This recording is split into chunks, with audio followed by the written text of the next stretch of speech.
Thank you for tuning in today. I'm Lisa Maurice, Executive Director of Consumers Advancing Patient Safety. We're happy to be joined today to discuss health equity during COVID with Dr. Ron Wyatt, a leader in patient safety and health equity who serves as Vice President and Safety Officer at MCIC Health and serves as a board member for Consumers Advancing Patient Safety. Inequity is currently in tight focus in the United States and even internationally. Health inequity is defined by the Institute for Healthcare Improvement as health outcomes that are systematic, avoidable, and unjust. During COVID-19, we've seen different health outcomes for African American, Hispanic, Pacific Islander, and other minority communities in the United States than we see for Caucasians. Dr. Wyatt, what do you see as contributing factors to these inequities? Thank you, Lisa, and it's really exciting to be with you and talk about these topics, unfortunately, challenging topics to talk about in challenging times. So, I would say that first we need to think about the historical context of what we're seeing expressed as a result of the pandemic. It's really critical to understand that for non-white populations, Black and brown populations, this history goes back generations, and we have to understand that this is not the first pandemic. There were several others. Differences that are seen in non-white populations is not new. My concern is that we've oversimplified this to say, well, we have the Black population and there are these multiple conditions, chronic obesity, diabetes, hypertension. And that to me is almost a fatalistic approach to this. We really need to start to understand historically the conditions that I would even call preconditions that set the stage for what we're seeing now. These are what some people tend to call the non-medical determinants of health or the social determinants of health. For me, I call these things the stuff that's killing us. And when we look at those things, they include the history of underemployment, the history of people who work in what I would phrase as underappreciated occupations and jobs, the result of a poor system of education, segregated housing, unemployment, the conditions that have been set in place for generations that now when we are faced with the pandemic, then the expression honestly is that all these factors become independent risk factors for death. The ones that are underneath this that I would call the root causes that we have to be able to discuss in an open forum and a productive way is that the drivers of these preconditions are both structural and institutional, racial bias, racism, and stereotypes. And we really have to talk about that. So in the IHI white paper that I co-authored, when we set the definition, while we use the term equity, I prefer the term inequity. So for me, to put it simply, is that if I want to be healthy, or if I want my family to be healthy, if I want my community to be healthy, then please don't block the way for me to be healthy. Let me have access to everything that's going to make me as healthy as I want to be. Some people may choose to not take that route. I would say most people don't, though. Most people want to be healthy, and we continue to put up these barriers or gates or fences that I call fences of inequity that we really need to start to remove. Those are the things I talk about. If we think about just Chicago, where I most recently lived before relocating to New York, from the loop that is now shut down in Chicago, out to where I lived in Illinois Medical District, that is 7 train stops on the Blue Line, from the loop to the Illinois Medical District. Life expectancy drops 18 years in 7 train stops. You say, if I look at blockbuster drug, the statins that lower cholesterol, they add about 2 weeks to your life. And when we look at life expectancy in Chicago, that's what we see. So we have to start to think about what is it in those 7 train stops that is so different that when we're faced with a pandemic, people die. And you can go into these communities and you see what's different. If you go from the loop out to Illinois Medical District, you can see the housing. You can see the conditions in the community. You can begin to see the fast food stores. You can begin to see the environment that people live in. You see disrepaired sidewalks, no open spaces where elderly people can safely go and exercise. So you begin to see these things and you say, when a pandemic hits, these communities are just so unprepared to survive in a pandemic like this. And likewise, if you go from the Chicago Loop, 7 train stops, the per capita, the per household income goes from about $120,000 a year down to about $24,000 a year. And these are the things that we need to start to think about when we say pandemics now hit, and we need to begin to address chronic conditions. The chronic medical conditions are there and they need to be addressed. We have to start to focus on the health part of this, not just the healthcare part of this. You know, we've identified a problem, and the next question then becomes, how do we fix it?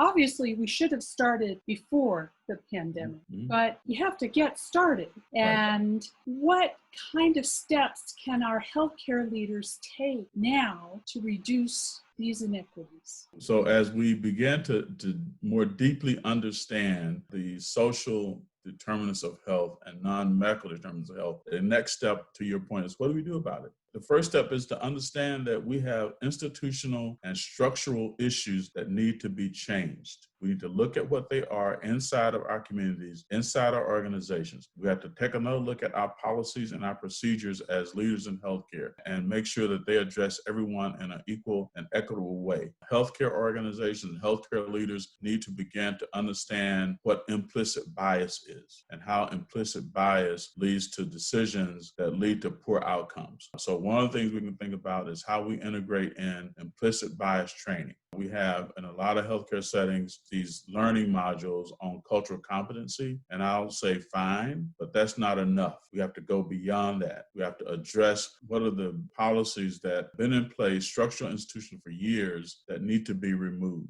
That's in hiring, that's in who gets contracts for work in our communities. It's transportation related issues. It's who inside of our healthcare organizations are being hired. What does the makeup of the board look like?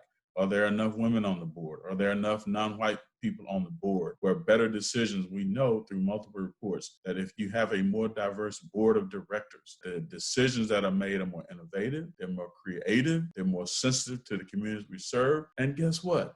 The organization increases their revenue margin. That's a known fact. So we need to look at the boardroom and say, does the boardroom reflect the kind of community that we're serving? And if not, we need to change that.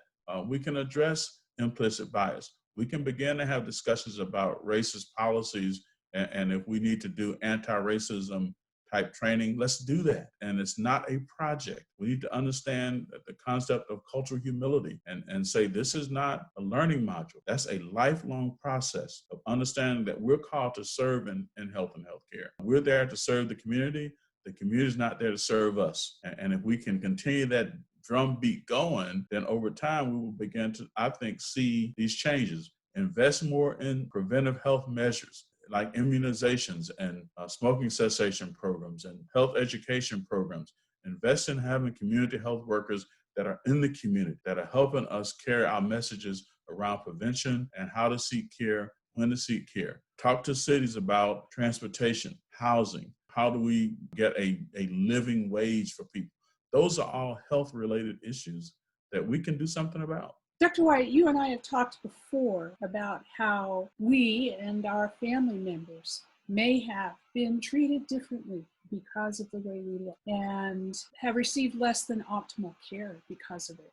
You've even noted before in work that we've done together that some people believe that there are racial differences that play a factor in clinical assessments. And for example, thinking that an African American person's skin is thicker and may not feel the same.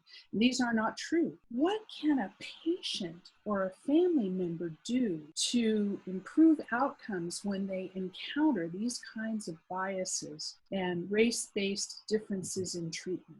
So, Lisa, that's why it's important that we understand the historical context of what has happened to get us to this point, and so that we can begin to dispel these myths around skin being thicker, therefore Black people don't feel as much pain. And it goes beyond race. We know, for instance, that orthopedic surgeons tend to offer fewer joint surgeries to women because they've said in a survey, because everyone knows that men are more fit than women. So therefore, they're the ones that need the arthroscopies and knee replacements. So we have to begin to communicate with our patients and to apply what's been called evidence-based best practice in an equal manner.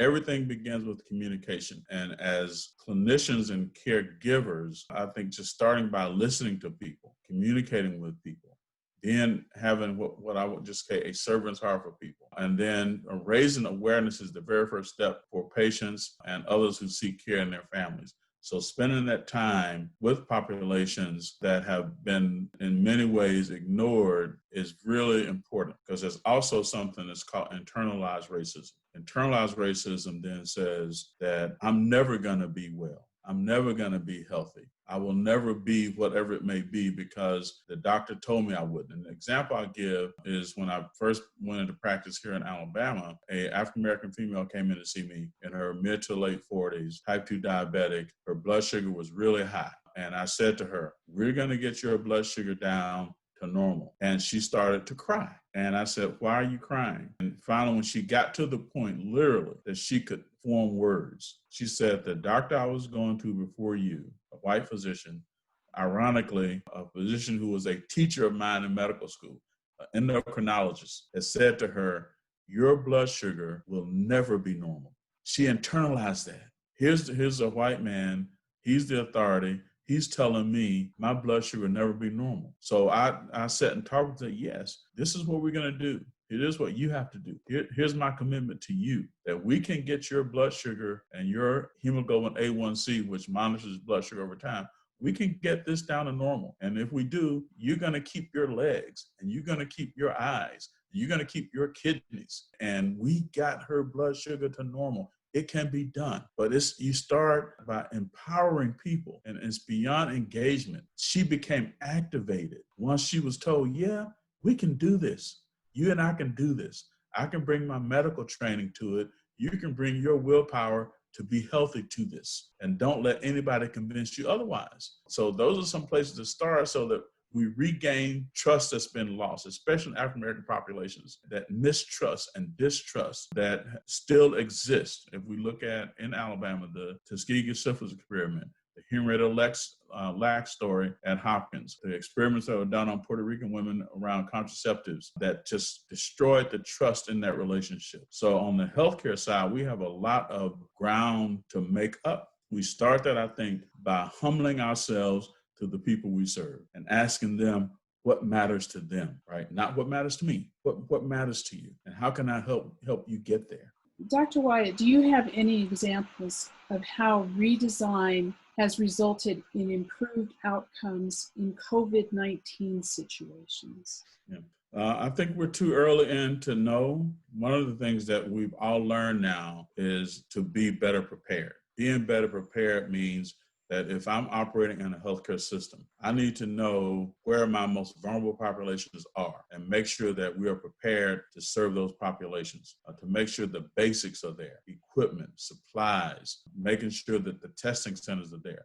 Understand more about the population's housing, how we can intervene around restricted housing when you have multiple people or multiple families living in one room. You cannot social distance. So begin to think about whatever this next normal will be. How do we address populations who have to share a home or have to share an apartment? Where can we get testing set up more centrally that people can get to it? How do we put in place protocols that when people of color come to the emergency department, that resource allocation is equal? So those are things that we're too early in to learn about. Who got an ICU bed and who didn't? Who got a ventilator and who didn't? Who got certain medications and who didn't? Did we have a system to make sure that African Americans and other brown populations were enrolled in clinical trials? How does that look? There's so much here to begin to process and unpack once we get to some normal, some point of stability, to go back and do that retrospective analysis to say what worked and what didn't work. Where were we not fair? And then we have to be honest with ourselves. Did we damage trust or did we build trust? Do we need to go back and revisit the trust that we lost during the COVID pandemic? Where did we lose trust and why? If I know that there was not protective equipment in one part of town where I have a hospital and ambulatory sites, but uptown where there's more income and different population, why was that inequity in the supply chain? What did that supply chain look like for the people that we serve? So I think all of that, we still have to go back and analyze, learn from it, and be prepared for whatever comes next, whether it's infectious disease pandemic, whether it's something man-made, whether it's a natural disaster, whether it's a civil unrest situation, being prepared for that. What have we learned from it that'll help us be more resilient when it happens again? It will happen again. Dr. Wyatt, the United States has been reeling from recent turmoil around policing inequity. What can our healthcare and other leaders do to make things better now? Just some suggestions when we think about racial healing. First, we can heal. The condition that we're in right now is not terminal. So I'm optimistic that healing can take place. There will be pain along the way. And I remember a quote by a minister in Chicago that said, sometimes in order to heal, you got to go back through some pain of what caused the harm in the first place. So that means we have to stop pulling the scab off of a wound and take the time to heal it. First, that means I need to tell you that I love you and mean it. I need to say to you, I'm sorry, and mean it. I need to say to you, please help me help you. I'm not the expert on you. Just because you did implicit bias training or cultural competency training, that doesn't make you an expert on me. I have to invite you into my life. Wait for me to invite you in, and then I'm obligated to sit down with you and we can begin to know each other. And then we can share ideas about how we can become healthier. We can begin to understand what being humble means, that it's a lifelong process of learning about the people that we're here to serve. And that's when that true transformation begins to take place. We can transform this into something that's better than it's ever been before. It starts with, do I have the will to do so? And if I'm in a caring profession, how can I care for you if I don't love you? Because that love or lack of love is going to drive decisions that are made that are life and death decisions.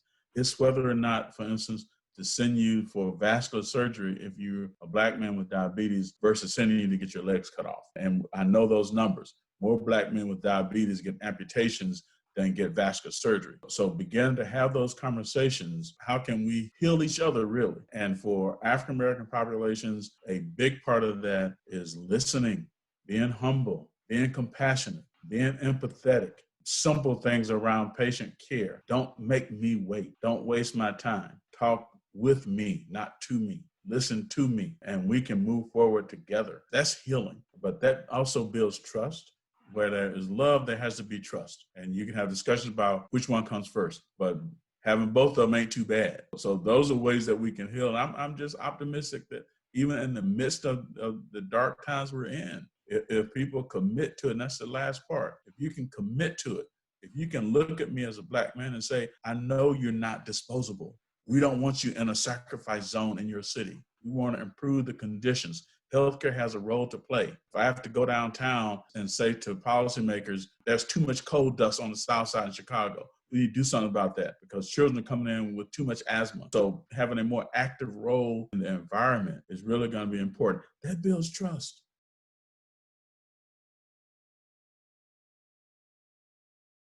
Learn to value all people. We all have value. So learn to value everyone. And if you value me, then you're going to say, we need to look at the resources that you need to be as healthy as you want to be. We can't do miracles, but if you value me, help me with the resources that I need or my community needs, we can join hands and we can change the world. I believe that. Thank you, Dr. Wyatt, for visiting with us today.